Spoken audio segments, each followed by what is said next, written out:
Hello everyone. Today we are going to review numbers 1 and 2. Let's get started. Before, let's count the numbers from 1 to 10. 1, 2, 3, 4, 5, 6, 7, 8, 9, and 10. This is number 1.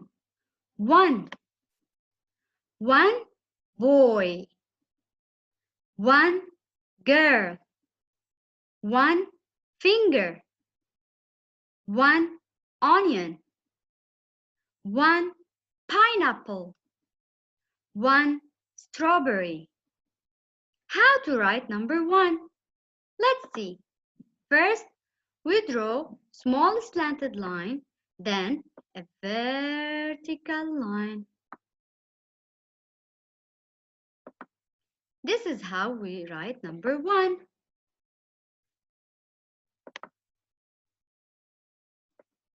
Now, number 2. 2. 2 robots. 2 pencils. 2 lions. 2 apples. How to write number 2?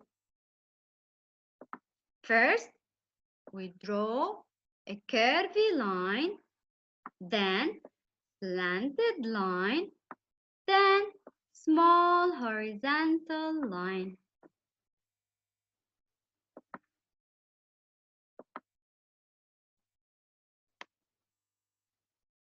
I can write the numbers.